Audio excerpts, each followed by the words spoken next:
Social মিডিয়াতে প্রায়ই আমরা এমএফএস-এ ক্যাশ আউট চার্জ নিয়ে বিভিন্ন সমালোচনা দেখতে পাই।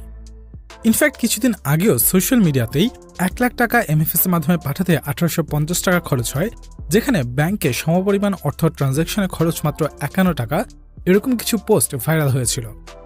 বাংলাদেশে এমএফএস-এ ক্যাশ ইন করতে কোনো খরচ না হলেও ক্যাশ আউটে হাজারে সর্বনিম্ন ১২ থেকে ১৮ টাকা ৫০ পয়সা পর্যন্ত খরচ হয়।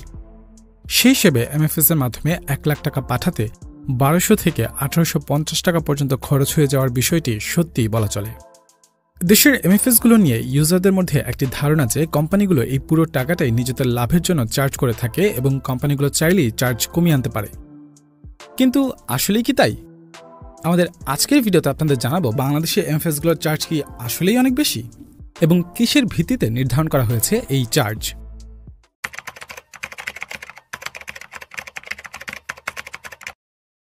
$২০১০ সালের আগে বাংলাদেশের মানুষের জন্য অর্থ লেনদেন ছিল খুবই ভোগান্তির একটি বিষয়। কাউকে টাকা পাঠাতে তখন ডাক বিভাগের মানি অর্ডার কিংবা এসএ পরিবহনের মতো কুরিয়ার সার্ভিসগুলোর উপর নির্ভর করতে হতো। তখন যোগাযোগ ব্যবস্থাও এতটা ভালো ছিল না যে চাইলেই খুব সহজে চলে যাওয়া যেত। আবার এই টাকা প্রাপকের কাছে পৌঁছাতেও ৩ দিন থেকে ২ সপ্তাহ পর্যন্ত সময় লেগে যেত, যার কারণে অনেক সময় ইমার্জেন্সি টাকা পাঠানোর জন্য হাতে হাতে টাকা পাঠানো লাগত, যা আবার অনেক ক্ষেত্রেই ছিল ঝুঁকিপূর্ণ। অর্থাৎ যাতায়াতের সময়, দূরত্ব আর হ্যাসেলের বিবেচনায় খরচের অ্যাকচুয়াল পরিমাণ ডিটারমাইন করা না গেলেও টাকা পাঠানোর যত মাধ্যম ছিল সবই ছিল ব্যয়বহুল। ২০১০ সালের পর থেকে এই দৃশ্যপট বদলাতে থাকে। ২০১১ সালে ডাচ বাংলা ব্যাংক মোবাইল ফোনের মাধ্যমে মোবাইল ব্যাংকিং সার্ভিস নিয়ে আসে এবং এর ৩ মাস পরই বিকাশও যাত্রা শুরু করে। এই এমএফএসগুলোর মূল টার্গেট কাস্টমার ছিল দেশের প্রান্তিক জনগোষ্ঠী, যাদের পরিবারের উপার্জনক্ষম এক বা একাধিক ব্যক্তি শহরে আসে জীবিকার জন্য এবং প্রতি মাসে আয়ের একটা অংশ গ্রামের বাড়িতে থাকা পরিবারকে পাঠিয়ে থাকে, যাতে করে এই লেনদেন হয় ইনস্ট্যান্ট এবং নিরাপদ। মোবাইল ব্যাংকগুলোর শুরুর বিজ্ঞাপন দেখলে এই ব্যাপারটা ভালো করেই বোঝা যায়। এমএফএস বাংলাদেশের অর্থনীতিতে বড় ধরনের পরিবর্তন এনে দিয়েছে। যেখানে একটা সময় দেশের বেশিরভাগ মানুষই ফাইন্যান্সিয়াল ইনক্লুশনের বাইরে ছিল, সেখানে এখন এমএফএস এর কল্যাণে দেশের অনেক প্রান্তিক এলাকায়ও মুহূর্তের মধ্যেই টাকা পাঠিয়ে দেওয়া যাচ্ছে। গত ১ দশকেরও বেশি সময় পরিবারের মানুষকে টাকা পাঠানোর এই মাধ্যমটি দেশের অর্থনীতিতে বিশাল আকারের একটি শিফট নিয়ে এসেছে এবং দেশের অর্থনীতির মেরুদণ্ডের একটি অংশ হয়ে উঠেছে। বর্তমানে সর্বমোট ১৩টি এমএফএস অপারেশনে আছে। দেশের সবগুলো এমএফএস মিলিয়ে বর্তমানে ২৩ কোটি রেজিস্টার্ড অ্যাকাউন্ট আছে, যার মধ্যে ৯ কোটি অ্যাকাউন্ট অ্যাক্টিভলি বিভিন্ন এমএফএস কোম্পানির দ্বারা সেবা গ্রহণ করছে। এর পাশাপাশি দেশে প্রায় ১৮ লক্ষ এজেন্ট রয়েছে, যাদের মাধ্যমে গ্রাহকদের সেবা প্রদান করা হয়। বাংলাদেশ ব্যাংকের তথ্যানুসারে ২০১৮ সালের ডিসেম্বর মাসে ডিজিটাল প্ল্যাটফর্মে দৈনিক গড় লেনদেন ছিল ১,০৭০ কোটি টাকা। ২০১৮ থেকে ২০২৪ সালের আগস্ট মাস পর্যন্ত ৬ বছরে এটি ৪ গুণ বেড়ে দৈনিক প্রায় ৪,৫০০ কোটি টাকা লেনদেন হচ্ছে। ২০২৪ সালের আগস্ট মাস শেষে এমএফএস-এর মাধ্যমে মোট লেনদেন ২০২৩ সালের ডিসেম্বর মাস থেকে ১২% বেড়ে প্রায় ১,৩৮,০০০ কোটি টাকায় পৌঁছেছে। বর্তমানে এমএফএস ব্যবহার করে দেশের মানুষ নিজেদের মধ্যে যে পরিমাণ ব্যক্তিগত লেনদেন করছে, তা আজ থেকে ১০-১৫ বছর আগেও অকল্পনীয় ছিল বলা যায়। ব্যক্তিগত লেনদেন ছাড়াও এমএফএস-এর মাধ্যমে স্যালারি, কেনাকাটার পেমেন্ট, সরকারি বিভিন্ন ইউটিলিটি সেবার বিল পরিশোধ করছে মানুষ। শুধুমাত্র দেশের অভ্যন্তরীণ লেনদেনই নয়, এমএফএসগুলো বিদেশ থেকে রেমিটেন্স আনার ক্ষেত্রেও উল্লেখযোগ্য ভূমিকা রাখছে। বাংলাদেশের প্রবাসীরা বর্তমানে প্রতি মাসে প্রায় ১,০০০ কোটি টাকার বেশি রেমিটেন্স পাঠাচ্ছে এমএফএস-এর মাধ্যমে। এছাড়া গত দশকে দেশের ই কমার্সের অন্যতম গ্রোথ ফ্যাক্টর হিসেবে গুরুত্বপূর্ণ ভূমিকা পালন করেছে এমএফএস, যা ইন্ডিকেট করে এমএফএস বাংলাদেশের ওভারঅল ইকোনমিতে এবং ক্যাশলেস ইকোনমি হওয়ার পথে কতটা গুরুত্বপূর্ণ ভূমিকা রাখে। কিন্তু দেশের এমএফএসগুলো নিয়ে ইউজারদের মধ্যে একটি কমন অভিযোগ হচ্ছে খরচ। এমএফএসগুলো ক্যাশ ইন করতে কোনো টাকা চার্জ না করলেও সোশ্যাল মিডিয়ায় অনেক গ্রাহকই প্রায়শই ক্ষোভ প্রকাশ করেন যে কোম্পানিগুলো ক্যাশ আউটে অতিরিক্ত চার্জ নিচ্ছে। যেমন কয়েক মাস আগেই ফেসবুকে ব্যাংকে ১ লাখ টাকা পাঠানোর খরচের সাথে এমএফএস-এর মাধ্যমে ১ লাখ টাকা পাঠানোর খরচকে তুলনা করে বেশ কিছু পোস্ট এসেছিল। আবার অনেকেই দাবি করেন যে বিশ্বের বিভিন্ন দেশের এমএফএসগুলো গ্রাহকদের ফ্রিতেই ক্যাশ আউট, মানি ট্রান্সফার করার সুযোগ দিচ্ছে। সেখানে বাংলাদেশের এমএফএসগুলোর প্রতি হাজারে ১২ থেকে ১৮ টাকা চার্জ নিয়ে অনেক বেশি অসন্তোষ রয়েছে। কিন্তু বাংলাদেশে এমএফএসগুলোর চার্জ কি আসলেই অনেক বেশি? ব্যাংক ও এমএফএস মূলত কমপ্লিটলি আলাদা রকমের ফিনান্সিয়াল ইনস্টিটিউশন, যাদের বিজনেস মডেলও একেবারেই আলাদা। ব্যাংকের মূল রেভিনিউ সোর্স হচ্ছে মানুষের জমা রাখা অর্থ লোন দেওয়ার মাধ্যমে। বাংলাদেশে ব্যাংক ট্রানজ্যাকশনের ক্ষেত্রে মূলত ৩টি মেথড আছে: এনপিএসবি, বিইএফটিএন ও আরটিজিএস। ট্রানজ্যাকশনের এই ধরনগুলোর উপর ভিত্তি করে কিছু ক্ষেত্রে ব্যাংকে ১ লাখ টাকা বা তারও বেশি লেনদেনে 0 টাকা থেকে 100 টাকা পর্যন্ত লাগছে। অর্থাৎ 51 টাকা চার্জের যে বিষয়টি ভাইরাল হয়েছিল তার আসলে বাস্তবিক কোনো ভিত্তি নেই। অন্যদিকে এমএফএস এর মাধ্যমে সর্বনিম্ন 50 টাকা থেকে একেবারে সর্বোচ্চ 25,000 টাকা ক্যাশ আউট কিংবা ফান্ড ট্রান্সফার করা যায়। ক্যাশ আউটের দৈনিক লিমিটও 25,000 এবং মাসিক লিমিট 1.5 লাখ, যেখানেই ব্যাংকের সাথে এমএফএস এর পার্থক্য। ব্যাংক যেখানে বড় ছোট সব ধরনের লেনদেনের জন্য একটি ফাইন্যান্সিয়াল প্রতিষ্ঠান, সেখানে এমএফএস মূলত ইমার্জেন্সির সময় ছোট আকারের ট্রানজ্যাকশনের একটি প্রতিষ্ঠান। এছাড়া ব্যাংক এবং এমএফএস দুটি সম্পূর্ণ আলাদা কনসেপ্ট। ব্যাংকগুলোর প্রধান আয়ের উৎস লেনদেনের চার্জ নয়। জনগণের জমা রাখার ডিপোজিটের 87% ব্যাংকে বিভিন্ন লোন দেওয়া থেকে শুরু করে শেয়ার বাজার, সঞ্চয়পত্র, ট্রেজারি বন্ড ও বিল থেকে শুরু করে বিভিন্ন খাতে ইনভেস্ট করে সেখান থেকে আয় করে থাকে। এছাড়া ইম্পোর্ট এক্সপোর্টের জন্য এলসি, বৈদেশিক মুদ্রা বেচাকেনা ইত্যাদি সহ ব্যাংকগুলোর নানা প্রকার আয়ের উৎস আছে। ব্যাংকের লেনদেনগুলো সাধারণত অনেক বড় বড় অ্যামাউন্টের হয়ে থাকে বিধায় লেনদেনের চার্জও অনেক কম হয়ে থাকে। লেনদেন থেকে আসা এই চার্জ ব্যাংকের আয়ের খুবই নগণ্য একটি অংশ এবং এটার উপর ব্যাংকের নির্ভর হয়ে থাকা লাগে না।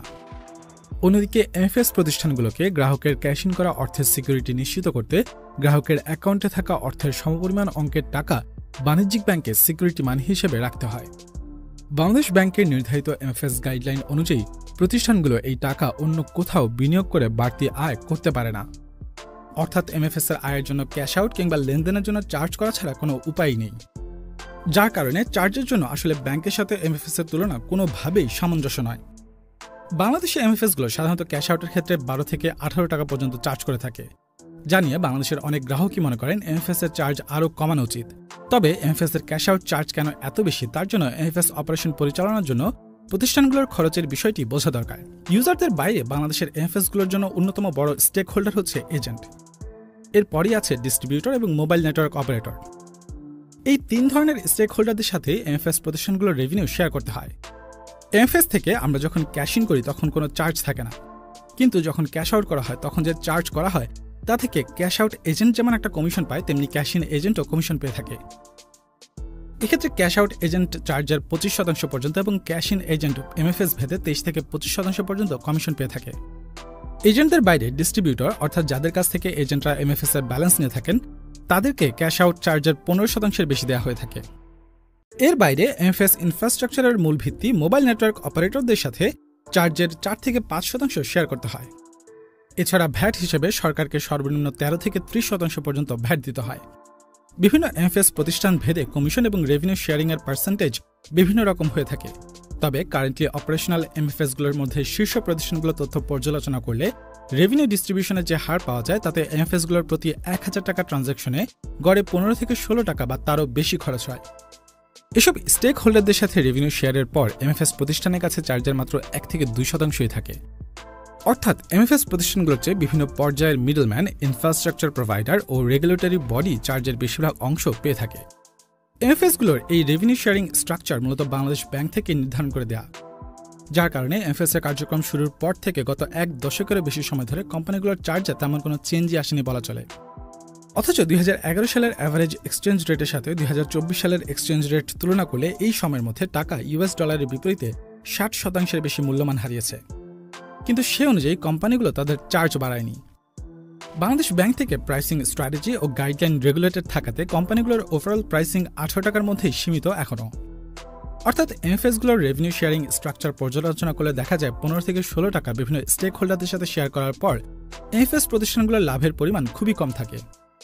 এক্ষেত্রে কোনো প্রতিষ্ঠান যদি 15 থেকে 16 টাকা নিচে চার্জ সেট করে থাকে তাহলে সেই কোম্পানিটি লসে অপারেট করার সম্ভাবনাই সবচেয়ে বেশি, যা কোম্পানিটির দীর্ঘমেয়াদী সাস্টেনেবিলিটির জন্য একটি বড় বাধা হয়ে উঠতে পারে, যেটা আমরা নগদের ক্ষেত্রে দেখতে পাই। প্রতিষ্ঠানটি যাত্রার শুরু থেকে কাস্টমারদের আকৃষ্ট করতে অন্যান্য প্রতিষ্ঠানের চেয়ে কম খরচে এমএফএস সেবা দিতে গিয়ে 2019 সাল থেকে 2022 সাল পর্যন্ত সর্বমোট 625 কোটি টাকা লস করেছে। যেই লস কভার করে কোম্পানির অপারেশন পরিচালনা করতে কোম্পানিটি এক্সিম ব্যাংকে জমা থাকা গ্রাহকের অর্থের বিপরীতে ঋণ নিয়ে নিয়ম বহির্ভূতভাবে বেশি পরিমাণ ডিজিটাল ইমানি ক্রিয়েট করে ফেলেছে। এমনকি সরকারি ভাতা ও উপবৃত্তির অর্থ ডিসবার্সমেন্টেও অনিয়মের অভিযোগ আছে প্রতিষ্ঠানটির বিরুদ্ধে। প্রতিষ্ঠানটির এ ধরনের কার্যকলাপে গ্রাহকদের প্রতারিত হওয়ার সম্ভাবনা থাকায় সরকার এসব অনিয়মের সংস্কার করতে নগদে প্রশাসক নিয়োগ এবং ফরেনসিক অডিট করার সিদ্ধান্ত নিয়েছে। এছাড়াও প্রতিষ্ঠানটি *167# ইউএসএসডি কোড ডায়াল করে নতুন কোনো কাস্টমারও অনবোর্ড করতে পারছে না। এমএফএস প্রতিষ্ঠানগুলো গ্রাহকদের 24/7 সার্ভিস দিতে আইটি ইনফ্রাস্ট্রাকচারের উপর ব্যাপক হারে নির্ভরশীল, যা বেশ ব্যয়বহুল বটে। এছাড়া ইউজারদের লাইফে ভ্যালু অ্যাড করতে প্রতিনিয়ত নতুন নতুন মার্চেন্ট অনবোর্ড করা, নতুন নতুন ফিচার নিয়ে আসার জন্য এসব প্রতিষ্ঠানকে বিশাল এমপ্লয়ি ফোর্স নিয়ে অপারেট করতে হয় সারা দেশে। তাই একটা নির্দিষ্ট পরিমাণ লভ্যাংশ না মেনটেন করলে সাস্টেনেবল গ্রোথ এনশোর করা সম্ভব হবে না। যেমনটা আমরা দেখি নগদের গত 6 বছরের অপারেশনে। কম খরচে অনেক বেশি কাস্টমার অ্যাট্রাক্ট করতে পারলেও সাস্টেনেবল গ্রোথ মেনটেন করতে পারেনি কোম্পানিটি এবং এত বিশাল পরিমাণ লসের সম্মুখীন হতে হয়েছে, যা আসলে পুরো ইন্ডাস্ট্রির গ্রোথের জন্যই হুমকি স্বরূপ। কেননা সাস্টেনেবলি কোম্পানি রান করতে না পারার কারণে যদি কোনো প্রতিষ্ঠান বন্ধ হয়ে যায়, তাহলে যেসব গ্রাহক এবং ব্যবসায়ীরা সেই এমএফএস-এর উপর নির্ভরশীল ছিল, তাদের হুট করে লেনদেনের খরচ বেড়ে যাবে অথবা ডিজিটাল মাধ্যমে ইনস্ট্যান্ট ট্রানজাকশনের সুবিধা হারাতে হবে। এছাড়া এমএফএসগুলোকে কেন্দ্র করে দেশে যে 18 লাখ এজেন্টের কর্মসংস্থান হয়েছে, তাদের আয়ও তা বড় রকমের ইম্প্যাক্ট ফেলবে। অন্যদিকে বিশ্বের অন্যান্য অনেক দেশেই বিজনেস প্রতিষ্ঠানগুলোর পাশাপাশি সাধারণ মানুষও নিজেদের দৈনন্দিন জীবনে ক্যাশলেস ডিজিটাল ট্রানজাকশন অ্যাডপ্ট করেছে। বড় বড় বাণিজ্যিক লেনদেনও মোবাইল ব্যাংকিং বা ডিজিটাল ব্যাংকিংয়ের মাধ্যমেই হচ্ছে, যা থেকে মোবাইল ব্যাংকিং সেবাদানকারী প্রতিষ্ঠানগুলোর আয়ও বেশি বিধায় ইউজারদের উপর চার্জ কম বা ফ্রি রাখা সম্ভব হচ্ছে। এছাড়া ক্যাশলেস ট্রানজাকশনের ওয়াইড অ্যাডপশনের কারণে মোবাইল ব্যাংকিং সেবাদানকারী প্রতিষ্ঠানগুলো লেনদেনের চার্জ মার্চেন্টদের উপর ট্রান্সফার করে দিচ্ছে বিধায় ইউজাররা কম খরচে কিংবা একেবারেই কোনো খরচ ছাড়া ট্রানজাকশন করতে পারছে। বাংলাদেশে এমএফএস এখনও সেভাবে বিস্তৃত হতে পারেনি। এমএফএস-এর মাধ্যমে ট্রানজাকশনের একটা বড় অংশই ইউজারদের ব্যক্তিগত ট্রানজাকশনের অংশ। তবে আশা করা যায় ইকোনমিতে ডিজিটাল ট্রান্সফরমেশন ঘটতে থাকলে এবং ক্যাশলেস ট্রানজাকশনের অ্যাডপশন বাড়তে থাকলে এমএফএস-এর মাধ্যমে লেনদেনের খরচও কমে আসতে থাকবে। এর পাশাপাশি এমএফএস-এর পরিধিও আরও বাড়ানোর সুযোগ করে দিতে হবে, যাতে করে ইউজারদের এমএফএস থেকে ক্যাশ আউটের প্রয়োজনই না পড়ে এবং ক্যাশলেস ট্রানজাকশনের মাধ্যমে নিজেদের খরচকে সীমিত রাখতে পারে।